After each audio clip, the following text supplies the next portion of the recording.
পর্যটকদের প্রকৃতির কাছাকাছি রাখতে রাঙ্গামাটিতে গড়ে উঠেছে বিভিন্ন দ্বীপকেন্দ্রিক রিসোর্ট। ছাড়পত্রবিহীন গড়ে ওঠা এসব রিসোর্টকে নীতিমালার মধ্যে আনতে চায় পরিবেশ অধিদপ্তর। সেজন্য তাদের দেয়া হয়েছে নোটিশ।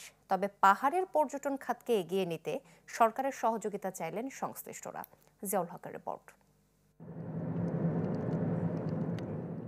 রাঙ্গামাটির বিস্তীর্ণ পাহাড় ও কাপ্তাই হ্রদের বিভিন্ন দ্বীপে গড়ে উঠেছে এমন অনেক রিসোর্ট, যা শহরের যান্ত্রিক জীবনের ক্লান্তি দূর করতে পর্যটকদের পছন্দের তালিকায় রয়েছে শীর্ষে।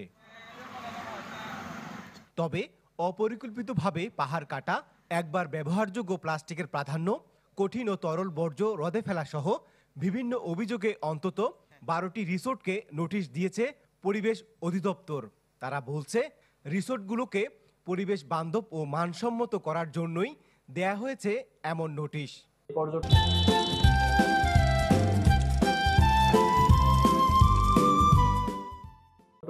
কে কেন্দ্র করে যেসব হোটেল রিসোর্ট গড়ে উঠেছে, তারা যেন পরিবেশসম্মতভাবে তাদের কার্যক্রম পরিচালিত করে এবং তাদের কার্যক্রমের দ্বারা একটি দূষণ না করে, সেই জন্য আমরা তাদেরকে আইনের আওতার ভিতরে আনার চেষ্টা করতেছি এবং তাদেরকে আমরা ইতিমধ্যে নোটিশ করেছি। তবে এসব অভিযোগ অস্বীকার করে মালিকদের দাবি, পরিবেশ বান্ধবভাবেই পরিচালিত হচ্ছে এই রিসোর্টগুলো।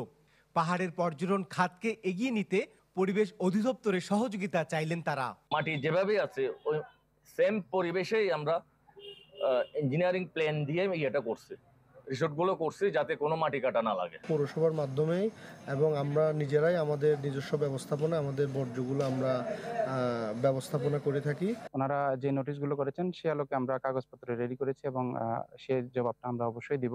যারা ইকো রিসোর্ট রয়েছে তারাও চাচ্ছে যে কিভাবে পরিবেশ বান্ধব পর্যটন গড়ে তোলা যায়। আমি আশা করি যে এক্ষেত্রে পরিবেশ অধিদপ্তর অবশ্যই আমাদেরকে সহযোগিতা প্রদান করবে।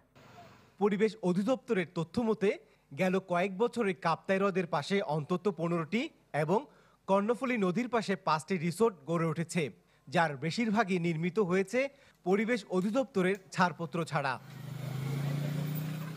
জিয়াউল হক, চ্যানেল 24, রাঙ্গামাটি।